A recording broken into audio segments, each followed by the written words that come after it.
All right, so I'm going to confess about a book title that I had. I have not written the book yet.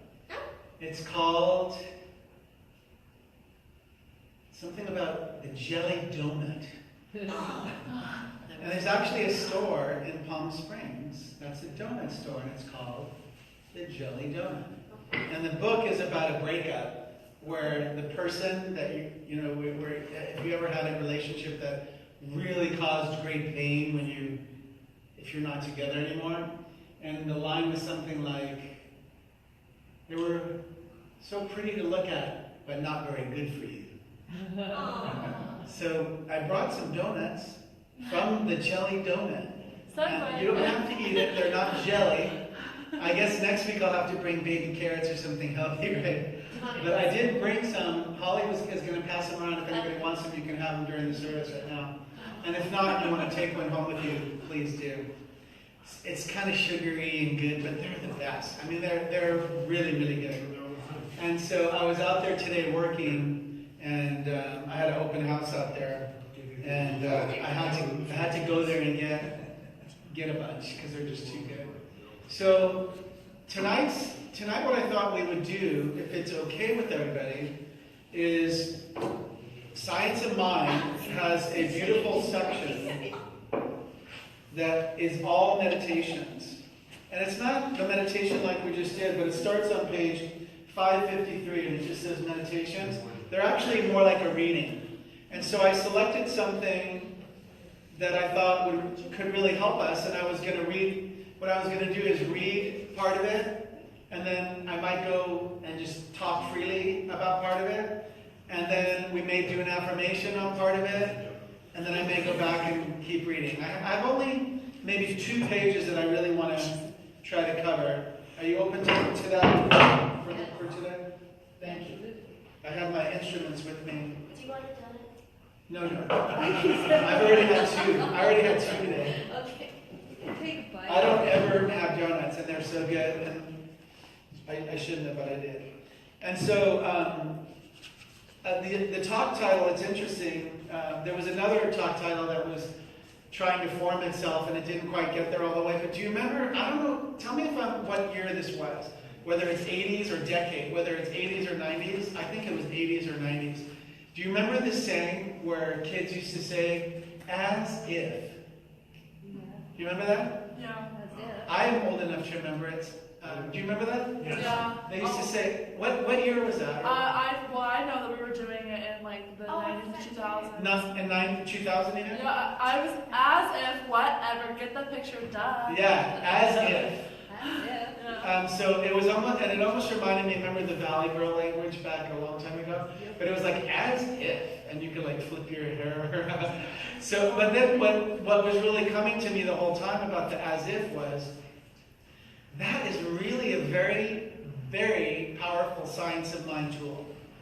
Because it's another way to say mental equivalent, right? No, as if. As if. Yeah. And so really, instead of making things so complex all the time, I think, let's just all say out loud, as if. As if. And then like, as if. As if. And then give it some attitude, as if. As if. So, right, as if, right, Ellen's got it down. So the thing is like, if we're working on something that we want to see more of, right, we want to manifest more, let's name some things that that would be helpful for us to manifest more of. Money. More money? Did I hear money? Yep. Or did I just think money? So, yeah, money, cash. More people. More people. And you need more congregants too? I agree with you. More, like we got to see, in fact, it was so cute when Becky was about to sing, she was like, oh. Right? Because there was about double the size of the crowd that we normally have anymore. And it feels different in the room. You can feel the energy. And actually, you know what, everything, this is going to sound, I don't want you to take it the wrong way, because I don't mean it the wrong way. It's a lot easier for everything when there's more people. It's more fun to do music, it's more fun to do a talk, everything's more fun and easy. So I guess our job will be to manifest more. We'll put that in the closing treatment too, but we'll just see our center growing and growing and growing and growing and growing, and drawing in the right type of people. Because it's interesting in the teaching too, if not ready to learn something, you might not be drawn here. You know, if you're, does that make sense? So I've even been through classes where I didn't understand why, I mean, the most perfect student all of a sudden just vanished, like literally stopped coming, ever. And I don't know if it was maybe the week of the class that we were going in. Some of you have been through the classes. They're pretty revealing. They're an uncovering of what we thought about ourselves. To find that in our core and in our nature, that we are as if we are right, as if we need a class. We really don't, right? What we really need is a reminder, which is like the meditation is a time for us to have a reminder of our power. Think about it. We don't use very much of our power. And I don't know how much of our spiritual power we use. So my invitation every time I talk, the only reason I even do this type of work or teaching is to inspire others to unleash their own power and to find the results that can happen when they have their as-if moment. As if. So we got money, we got cash, we got abundance, we got wealth. Okay, we got people, we got more congregants that are the right type. Because I guarantee you in the time, I think we've been here maybe now like at least 3 years, a little more than 3 years, as the transformations happen to CSL Redlands, I can guarantee you there's been 30 to 40 people, haven't you noticed, that have come through. Some auto-tithe and you haven't seen. Some are related to other people here and they come every week for a while and then stop. And some, I gotta tell you, I'm not sure if you're aware of this, but if you're not already on the Facebook page, or that you can like our CSL Redlands, Center for Spiritual Living Redlands, Facebook page, it has an archive of our videos. And right now the person winning the contest is hands down Reverend Deanna Jason. Because some of her videos have 180 or more, 190 people viewing and clicking on. I think I see some of ours have maybe 20, 30, 40, 50. And it's awesome that at any time that you're at home, you can go back and look through the archives of our Sundays and our Wednesdays. And there may be just a perfect message for you just to click on. And not to say that you can, but you can. You can like fast forward or, only watch the part that you want and then watch it again. You see. So this as if, it's so powerful when it was coming to me because our job, we come through the front doors and it says, change your thinking. What? Change your life. Change your life. Say it again. Change your thinking, change your life. And really, that's the beginning. A lot of speakers say that that's a very famous Holmes quote. And at the same time, it's not enough. It's really when you change your beliefs behind the thinking that you can then demonstrate the mental equivalent to manifest the as-if of whatever it is you're ready to create. Does that make sense? So if we, let's do some more things that we want to create. So we already covered money, people. What are some other things? Peace. Love? Amen. Love, peace, and joy. Love, peace, and joy. I love all those things. Contact from a long-lost friend. A long-lost friend? Yeah, contact. Contact. Excellent. Long-lost friends. Sure. What else? Perfect romantic relationships. Perfect friendships. How about ideal? Ideal? Yeah, ideal is better than perfect because I don't know that perfect exists. Although, how about a more perfect? Yeah. Right? More and more perfect. More better. Right? Because the other part of the sermon that wants to come out on that is lessons are repeated until learned. Yes. Right? Lessons are repeated until learned. So, you know how there's, if somebody wants to pick a certain type of person, the results may be similar, right? Mm-hmm. So so lessons are repeated until learned. And so what you want to do is say in your prayer work, I'm open now to something totally different. How about if you pick, Spirit, the I am, you pick for me if I'm not selecting so well all the time. Very good. Any other things you want to throw in the mix? Spiritual confidence. Spiritual confidence. Wow. That's a big one. I really need that. Really? Are you proclaiming that you have it? I need to. Okay, so let's just say out loud, I have spiritual confidence spiritual confidence now. now. It is as if It is as if I have. I am. I am. I am. You want to do I am? Or I am. I have Oh, I have full spiritual confidence now. full spiritual confidence now. Yeah, and you know what's interesting? I've got to tell you, this is interesting. Anytime you feel like there's something missing, I don't know that there really is, because I don't know that you could even say it. I don't know that you could say it if it was really missing, because you wouldn't even be aware of it sometimes. Remember, that's a whole other thing I'm not going to delve into tonight very much, but you know that a lot of the behind our beliefs is the unconscious, subconscious. Some of these things that are creating our patterns, we may not even know where they came from. So at the end of the treatment tonight, we're going to throw in this thing about spiritual confidence. But I got to say, for being able to speak it out loud, I believe it's already there. Because I think if it wasn't really there, I don't think it could even be uttered in a sentence out loud. And so I feel it anyway, and that's just my gut feeling on that. And I'm also never going to take away anybody's feelings. Everybody's entitled to your own feelings for as long as you want to feel them. Because sometimes that's how we learn what's most needed for our soul's evolution, is to really fully feel a feeling. Like there was a time in my life where I went through really great, despondent sadness. And I think I've told this story before, but I had a healer named Austin Grady. And he would come do the most amazing spiritual and massage. And we would book him back to back. So he was there for like 90 minutes and then 90 minutes. And it was, you want to talk about transformational, and he is such a powerful healer. And I remember one time he said to me, he goes, "You really want to feel all your pain?" And I'm like, "Yes, I do." And you know what? I'm okay with that. And you know, there were some things that I read. I went to a support group. It wasn't for me. I'm not saying don't go to it. I went. You should go to everything that might be a good tool to try to find a way out of something for yourself. And then you'll go back to the places that really help you. So the way to get our chairs full is to offer a good day and time for you all to come back, right? And more services as we can, and to be delivering something that's powerful, simple, consistent, that's usable in our daily lives right here, right now. That's what I love about Science of Mind, is there's nothing, you don't have to do any begging, you don't have to do any beseeching, you don't have to get on your knees, although there are some times where we might be drawn, and it's not necessarily bad to fall to the ground. And I mean, that's a holiday song, isn't it? It's a holiday song lyric. Fall on your knees. Fall on your knees.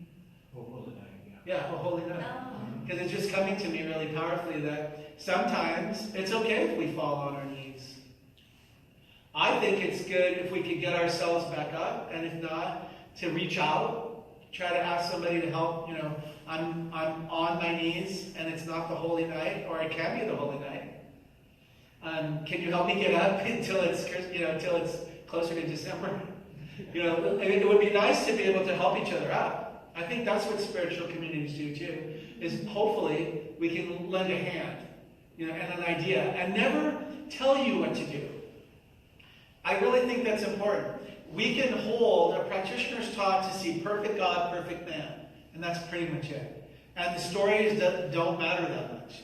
If my training is to see every one of you, perfect God, perfect man, right? Perfect spirit, perfect Ellen, perfect spirit, perfect Gilman, perfect spirit, perfect Derek, where you are, God is. And so all the other stuff that's happening, a lot of the times it's not always spiritual, it's mostly human. Because if you could kind of weed out, if we could weed out and separate what's really happening that's not working so well for us, I don't think it's mostly spiritual. I think it's mostly human. And the spiritual part, never worried about it at all. I mean, and so our job can be to use that as if, right? That as if everything was working according to my harmonious plan. As if See, that's our job, is to get to the as if. And then wait and expect. Holmes, one of the most powerful things Holmes ever said in the readings that I've read is, walk around with great expectancy that it's already so. Man, that's powerful to me, because that is the essence of as if. That means if we want to go as if more people, I mean, I got to tell you, there's a lot of times we walk in here as if it was 100 people. Mostly when we're doing music or when we're doing a message, or we prepare as if, you know, I already was trying to get people to say yes to 2 services on a Sunday, right? We started Wednesdays as if it was so full and we needed 2 services. And there are people who want to come on a Sunday. I'm not sure if we're going to do one in the afternoon or at night. There's a few people wanting to do it at night. So part of the as if might be in the back. There's a box, and it's an old vintage box. And are you able to maybe by the time we do the closing treatment, it says something, somebody hand carved something in the box.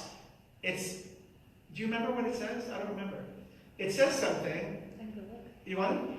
So Becky's going to look to see, because it's almost like I love vintage things, first of all, but it's like a suggestion box, but it doesn't say suggestion box. And so slip in there, you know, what time on a Sunday you want to come to a service, and we'll throw them in the office and see. Why don't we? Why don't we? Don't you love that? So it just says, why don't we? And if somebody hand-carved it and made it as a gift for the center. Thank you for that. Okay, so I'm going to go, are you with me on the as if part? So our job as metaphysicians, which we all are, is to first of all identify what it is we want to treat about for ourselves. Because I don't ever like to have anybody say, would you pray for me?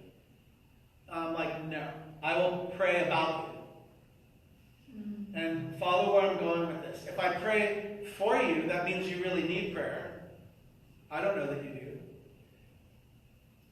If I say I would love to pray with you and about you, that's where I'm going to start. Because for me, it automatically elevates you to a higher level of me seeing perfect God, perfect man. So even if you ever ask anybody to pray with you, I don't like the word for. And also it kind of separates for me, the word for kind of separates out that you might have something I don't have. Like if I go to Becky and say, Becky, will you pray about me? I like that much more powerfully than for me. Because like, oh, poor Mark. You know, poor, yes, of course I will. Right? But if I would like to pray about Gilman all the time. Because the other thing that we're missing is if we walk around with the as if is as if it were already so. You with me? That's all we have to do. And because then our energy vibrates at the energy to attract the more people, the more money, the more perfect congregation, the more spiritual competence. I forgot what, peace, love, and joy. Anything, and the thing that's good is if you're walking around as if, see, Spirit knows what we're going to ask for, in my opinion, before we even ask for it. And so I don't know that you can ever, I don't think you can ever make an error in how you pray, because Spirit is only waiting to hear your willingness to be receptive. That's my view. If it rings true to you, then it could be your view. And also, if you have a different view, I'm open to hearing your views too on it. For me, it's all about the connection and the energy, because that's all we are as energy beings. And so when we walk around as if you know that thing, what does it say in our rearview mirror? Objects are closer than they appear. Say it again? Objects are closer than they appear. Objects are closer than they appear, or something to that effect, right? It's almost like that idea of if things are not working as you want them to work, I say, if there's 10 things that aren't working, I say I don't look at all 10. I say put them in an order, 1 to 10. And maybe start with 1 through 3 or 1 through 4. And let's start working on 1 through 3 and 1 through 4. And then do a general prayer about everything else. And say, Spirit, I know you can handle 4 through 10. And on 1 through 3, I'm also okay if you use me, show me, as if all these things were already working perfectly in divine right order. You see? Spirit knows what to do. I think even at a greater, higher level than we do. It doesn't mean we can't know with that same certainty and commitment that, like a example would be like Jesus the Christ, had the as if consciousness to know that somebody who didn't know for themselves that they could walk, right? So you read the scripture sometimes and you're like, wow, that is an example to the highest level of what is possible for human consciousness. It's possible for us to have that high of a level in consciousness. So I'm going to click on another pair of glasses to see the time. I can't see it from here. I think I'm almost out of time. So I want to read a little bit of this meditation, and I'm going to bring it next week. I get to be here again next week. And so I'm going to bring the same exact reading that I had for today. I'm going to start it, and then I'll bring the rest of it. There's at least 2.5 pages that are so good. And so this is from page, I have to put 2 pairs of glasses on for this. I practiced this in the car to see if I could see it. Yes. Now, this is so awesome because it says, it's on page 554. And there's a section, these are all meditations that you can do from here to here. And then there's another one that goes to here.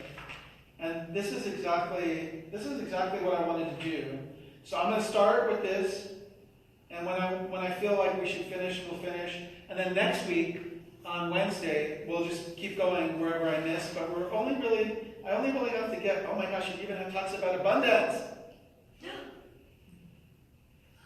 And guess what else it talks about? People. More, yeah. How do you know?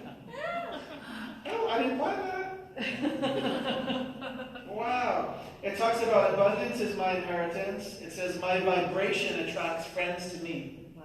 Nice. Is that cool? The gifts of God are mine today. We should just say that out loud. The gifts of God are mine today. The gifts of God are mine. The gifts of God are mine today. Wait, I know, I gotta tell you, I just spent, since Sunday night at 1 in the morning, a couple of Ed's his great niece and nephew are here. If they're still here with us on Sunday, I'll bring them. 4 and 6 years old. Oh. It is exhausting. My daughter's 4, yeah. It's exhausting. Do they not have a pause button anywhere on it? I've been looking, right? I turn them around and I say, there's got to be a battery that I can take out or a pause button. There's a lot of energy. If they're still here Sunday with us, I'll bring them. Cool. So you can meet them. They're adorable. They're adorable and a lot of work. I don't know how any mom does it. I really don't. I do not know. Okay, so this is so cool. This is so exciting because this is from what we were talking about today. Then the other one was, I accept the fullness of my own divine well-being. Let's just say that. I accept the fullness of my own divine well-being. One more time. I accept the fullness of my own divine well-being. And then the other one that we did do as well, let me read it again. The gifts of God are mine today. The gifts of God are mine today. Another time. The gifts of God are mine today. And let me tell you something. Until we took one of these kids to the toy store, guess how many days in a row they were asking, are we going to the toy store now? Are we going to the toy store now? Where's Uncle Where's Uncle Is he going to go to the toy store now? When we come back from work, can we go to the toy store now? Oh. Right? And it's almost like you can, I'm trying to use everything. I'm trying to find spiritual tidbits from all of it. I'm like, man, if that's not an affirmation, you're just going to keep saying your affirmation louder and louder and louder and louder and louder and louder and louder and louder, right? So you get it. And so it's as if we already went to the toy store. Yeah. As if, right? The emotion. All the right. conviction. You feel And like then you should act as it's the emotion that, and then the wearing down. You're like, dude, you said that, right? So as a teacher, bless all the teachers, bless all the parents. Bless all the kids, man. I don't know that I want to add anything to this because I feel really good about how it all went. Did you? Mm-hmm. So I'm just going to say to you that I love you very much. I feel like we have a very special place here. And I want you to say it, so it is. So it is. Amen.